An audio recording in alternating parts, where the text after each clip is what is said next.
Pranam Sadhguru. My name is Kapil Dev Behel. Okay. In our quest for a better life, growth and quality of life, human beings are depleting natural resources. We hear of younger generation blaming this generation for dwindling the planet of ecology, environment. Do you believe that human beings are heading towards water wars and disaster before we come out from the brink, or do you have faith in human ingenuity? This is… see, we must understand this.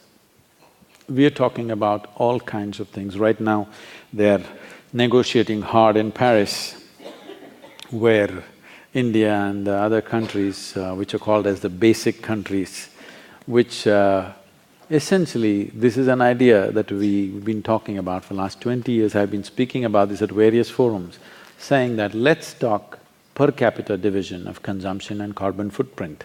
If we do that, in India we hardly have a footprint because most people are living in shacks, they're not consuming really anything, they're not leaving a carbon footprint.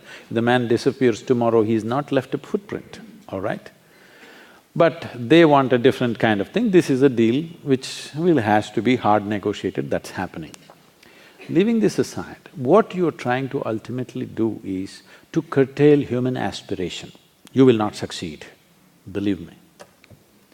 There are people I know in California homes, earlier they were driving Prius, now they're all into Tesla, but in their garage they got 2 Ferraris or they got a big SUV, okay? This is when they go to the office, when they go to social gatherings, they want to be seen in an electric car. When they go out with the family, they want to ram a 6-cylinder car, all right? So I'm saying you cannot curtail human aspirations. The best thing is to curtail human populations. At the beginning of 20th century, we were 1.6 billion people. Today, we are 7.2 billion people. In India, in 1947, we were 33 million people. Today, we are 1.2 or 1.25 billion people. So, 3 times, 4 times we've multiplied. We are nice, but we're too many. We need to understand this. There is only that much human life that the planet can sustain. And above all, because of technological prowess that we have today, we are consuming probably what 10,000 men would consume 1,000 years ago. One man, I'm saying. One human being is consuming what 10,000 human beings would consume 1,000 years ago. So when this is the case, the simplest thing is we must project or plan for a less population in the future. But right now, United Nations predicts that by 2050, we will be 9.6 billion people. By 2075, we'll be 12.1 billion people. I want you to just imagine your life on this planet.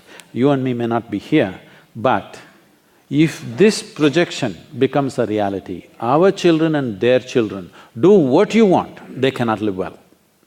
But anyway, if we do not consciously control this, nature will do it to us in a cruel way.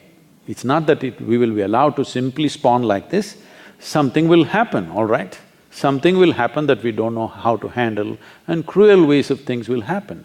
But the very pride of being human is, we can do what we want consciously.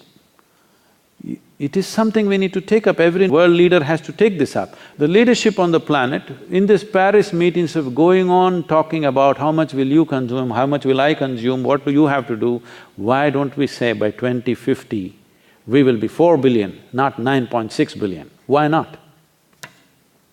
All you have to do is, that you should not reproduce. People are talking about the economic dividend of having a young population. Definitely it is true, right now we have to take advantage of that. But this was a few years ago in 2006, when we were at Davos, there were a whole lot of union ministers and others, they were all gloating, we are the youngest nation, we are the youngest nation. I asked a simple question, where are the old people? They said, no, we are the youngest, that is okay, but where are the old people? In India, people don't get old, they die soon. That is why we are the youngest nation, you better know that. We can take advantage of the situation now, but we can't gloat about it. It's not something that we created. It is something that's unfortunately happened to us, because in 1947, the average life expectancy of an Indian was 28 years. Today it's come to 64, that's average, but I'm telling you, if you divide urban and rural, urban may be around 70, rural is around 50. 50 is not a time to die for a man.